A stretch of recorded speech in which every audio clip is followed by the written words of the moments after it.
저는 77살입니다.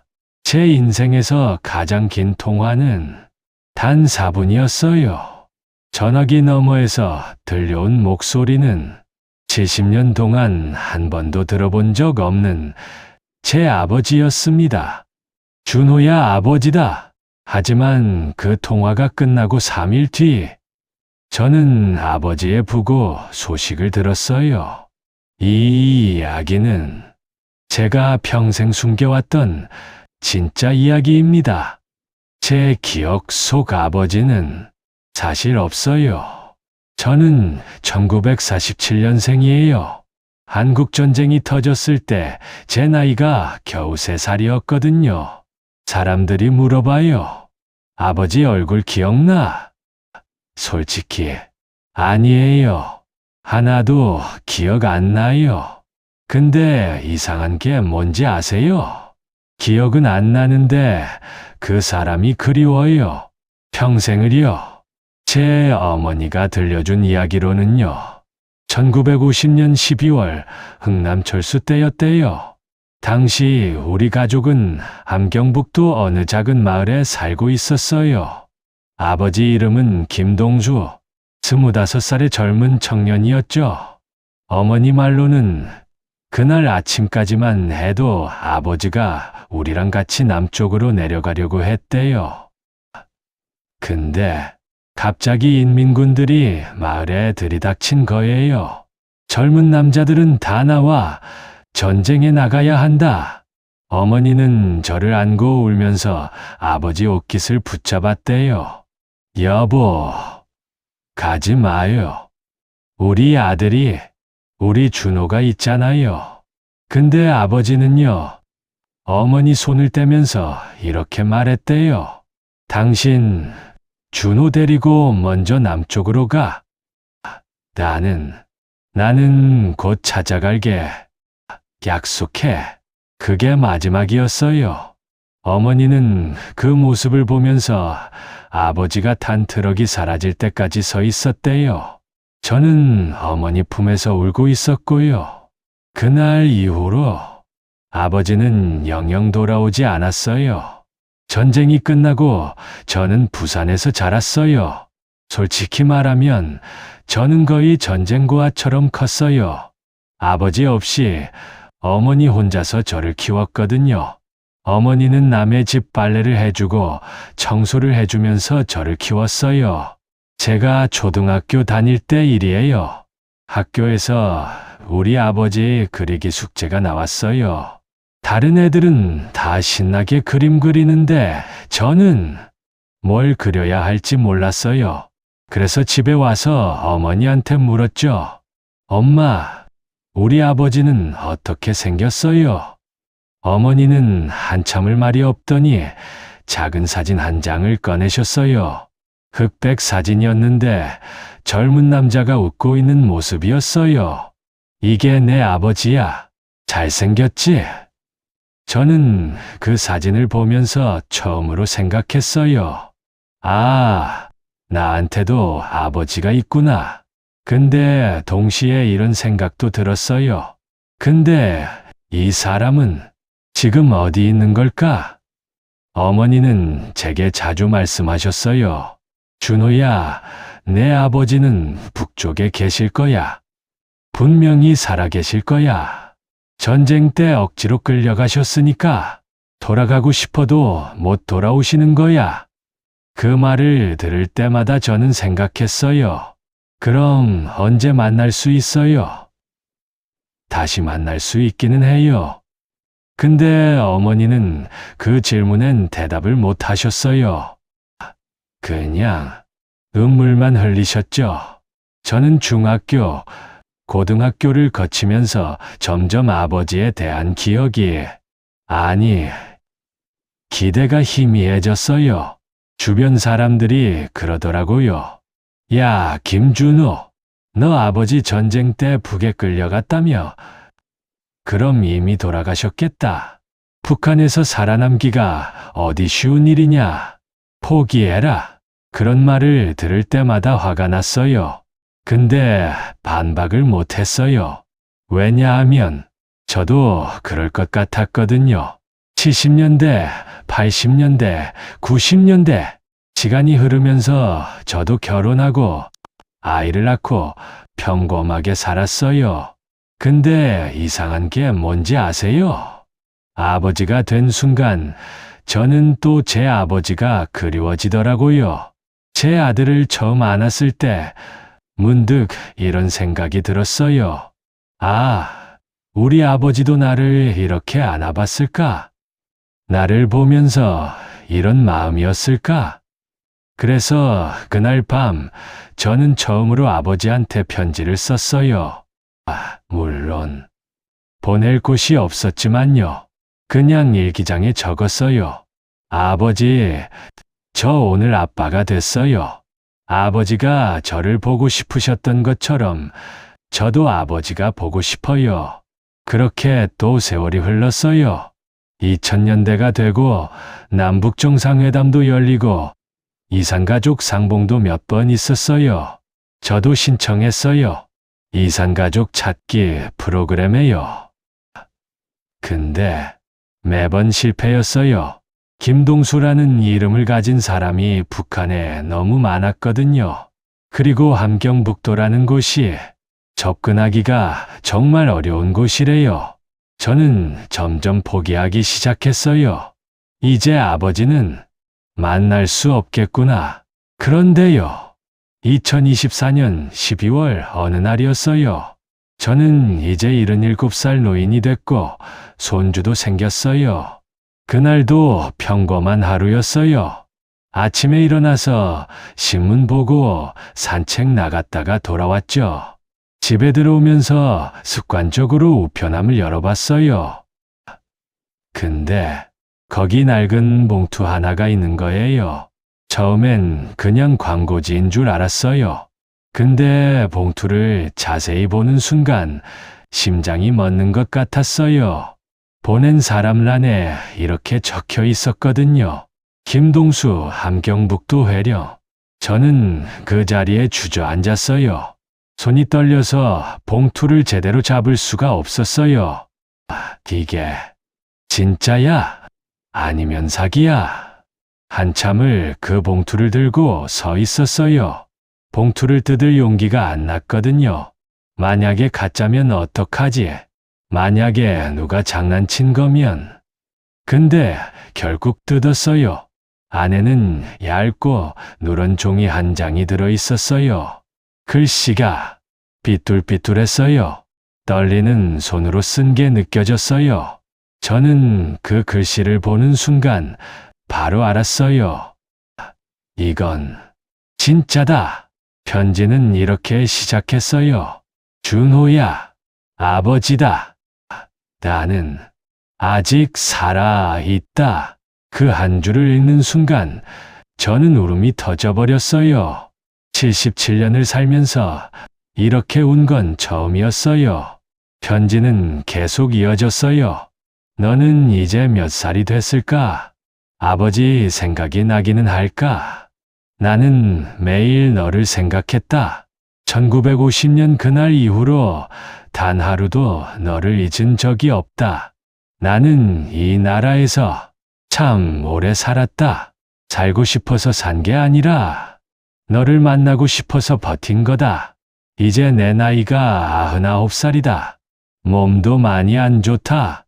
눈도 잘 안 보이고 귀도 잘 안 들린다. 하지만 내 얼굴은 아직도 선명하다. 내가 마지막으로 본 새 살배기 내 모습. 그게 아직도 눈에 선하다.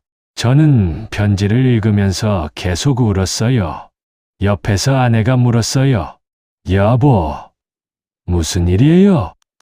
왜 그래요? 저는 대답을 못했어요. 그냥 편지를 보여줬죠. 아내도 편지를 읽고 같이 울었어요. 편지 마지막 부분에는 이런 글이 있었어요. 준호야, 아버지가 너한테 부탁이 하나 있다. 나는 이제 이 땅에서 나갈 수 없다. 너도 여기로 들어올 수 없다. 하지만 내 목소리만이라도 한번 듣고 싶다. 이 편지와 함께 전화번호를 보낸다. 중국 쪽 번호다. 거기로 연락하면 나한테 연결해 줄 수 있다고 한다. 딱 한 번만이라도 좋으니 아버지한테 전화 한 통만 해다오. 편지를 받고 저는 3일 동안 잠을 못 잤어요. 진짜 전화를 해야 하나? 이게 사기는 아닐까? 근데 더 큰 두려움이 있었어요. 전화를 했는데 아버지 목소리가 내가 상상한 것과 다르면 전화를 했는데 뭐라고 말해야 하지? 저는 70년 동안 아버지 없이 살았어요. 근데 갑자기 전화로 아버지와 통화를 한다는 게 현실 같지가 않았어요. 그래도 결국 전화를 걸기로 했어요. 편지에 적힌 번호로 전화를 걸었어요. 중국 쪽 번호였는데 낯선 남자가 전화를 받았어요. 여보세요? 저는 떨리는 목소리로 말했어요. 저 김준호라고 합니다. 편지를 받았는데요. 그 사람이 말했어요. 아, 준호 씨. 기다리고 있었습니다. 제가 중간에서 연결해드리는 사람입니다. 김동수 선생님이 매일 전화 오기를 기다리고 계십니다. 저는 물었어요. 지금 바로 통화할 수 있나요? 그 사람이 잠시 침묵하더니 말했어요. 지금은 안 됩니다. 북쪽 사정이 복잡해서요. 내일 밤 11시에 다시 이 번호로 전화 주세요. 그때 5분 동안만 연결해 드릴 수 있습니다. 5분 넘어가면 위험합니다. 들킬 수 있어요. 저는 알았다고 하고 전화를 끊었어요. 그날 밤부터 다음날 밤까지 저는 시계만 봤어요. 뭘 말해야 할지 머릿속으로 계속 연습했어요. 아버지, 저 준호예요. 아버지, 그동안 어떻게 지내셨어요? 아버지, 보고 싶었어요. 근데 막상 말하려니까 목이 메었어요. 아내가 옆에서 제 손을 잡아줬어요. 여보, 괜찮을 거예요. 당신이 하고 싶은 말만 하면 돼요. 다음 날 밤 11시, 저는 전화기 앞에 앉아 있었어요. 손이 떨려서 번호를 누르는 것도 힘들었어요. 신호음이 울렸어요. 1번, 2번, 3번. 그리고 누군가 전화를 받았어요. 준호 씨, 잠시만요. 지금 연결해 드릴게요. 5초 정도 정적이 흘렀어요. 그리고 작은 목소리가 들렸어요. 준호야. 그 순간 저는 울음이 터졌어요. 아버지, 아버지세요. 전화기 너머에서 할아버지의 목소리가 들렸어요. 떨리고 약하고 힘없는 목소리였어요. 그래, 아버지다. 준호야. 저는 말을 잇지 못했어요. 그냥 울기만 했어요. 아버지도 우시는 소리가 들렸어요. 준호야, 내 목소리를 들으니까 아버지가 꿈을 꾸는 것 같구나. 저는 눈물을 닦으면서 말했어요. 아버지, 저 이제 77살이에요. 할아버지가 됐어요. 아버지가 웃으셨어요. 울면서 웃으시는 소리였어요. 그래, 내가 그렇게 컸구나. 아버지가 마지막으로 봤을 때는 겨우 3살이었는데 이제는 할아버지가 됐다니. 저는 물었어요. 아버지, 그동안 어떻게 지내셨어요? 많이 힘드셨죠? 아버지는 잠시 말이 없으시더니 천천히 말씀하셨어요. 힘들었지. 많이 힘들었어. 정 몇 년은 진짜 지옥이었다. 매일 너희 생각만 하면서 어떻게든 살아야겠다고 버텼어. 너희들이 남쪽에서 잘 살고 있을 거라고 믿으면서. 저는 물었어요. 아버지, 그럼 거기서 가족은 만드셨어요? 아버지가 한참 있다가 대답하셨어요. 응, 재혼했다. 미안하다. 준호야, 아버지가 저는 고개를 저었어요. 아니에요. 아버지, 당연하셨어요. 그렇게라도 사셔야죠. 거기서도 자식 있으세요? 응, 딸 둘 있다. 그 애들한테는 너 얘기를 많이 했어. 남쪽에 아들이 있다고, 언젠가 꼭 만나고 싶다고. 저는 울면서 말했어요. 아버지, 제가 지금 그쪽으로 갈 수 있을까요?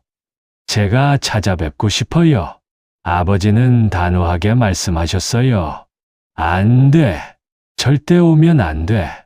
여기는 위험해. 너까지 잡히면 큰일 나. 아버지는 괜찮아.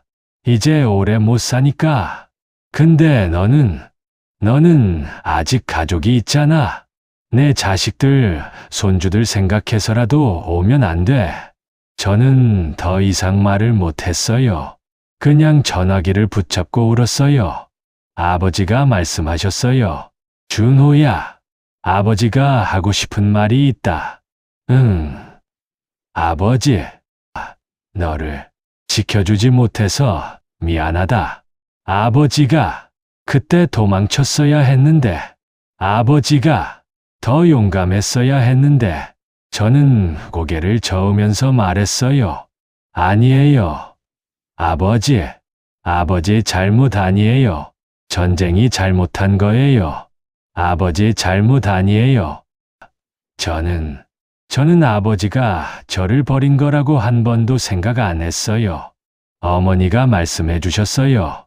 아버지가 우리를 얼마나 사랑하셨는지. 아버지는 한참 우시더니 말씀하셨어요. 고맙다, 준호야. 아버지가 이 통화 한 번을 위해서 70년을 버텼어. 이제는 편하게 눈 감을 수 있을 것 같다. 그때 전화기 너머로 다른 소리가 들렸어요. 누군가 소리치는 소리, 발소리. 거기 뭐 하는 거야? 전화 끊어. 아버지가 급하게 말씀하셨어요. 준호야, 아버지 간다. 사랑한다. 아들아, 잘 살아라. 뚜뚜뚜. 전화가 끊겼어요. 저는 수화기를 붙잡고 한참을 울었어요. 통화 시간 4분 21초. 70년을 기다려서 단 4분. 그게 전부였어요. 통화하고 3일이 지났어요. 저는 매일 그 중국 번호로 전화를 했어요. 다시 한번 연결해달라고요. 근데 받는 사람이 없었어요. 4일째 되던 날 그 번호로 문자가 왔어요. 준호 씨, 죄송합니다. 김동수 선생님께서 어제 새벽에 돌아가셨습니다. 마지막 말씀이 아들 목소리 들어서 행복하다고 하셨습니다. 편히 가셨습니다. 저는 그 문자를 보고 아무 말도 못했어요. 슬프긴 했는데 이상하게 마음 한편이 편안했어요. 아버지가 마지막에 제 목소리를 들으셨구나. 그래도 통화라도 했구나. 만약에 그 편지를 못 받았으면, 만약에 전화를 안 했으면 아버지는 저를 그리워하면서 혼자 돌아가셨을 거예요. 그게 제일 무서웠어요. 근데 다행히 우리는 마지막 인사를 했어요. 비록 4분밖에 안 됐지만요. 지금 저는요, 거실에 아버지 편지를 액자에 넣어서 걸어뒀어요. 매일 아침 그 편지를 보면서 인사해요. 아버지, 안녕하세요. 오늘도 잘 지내고 있어요.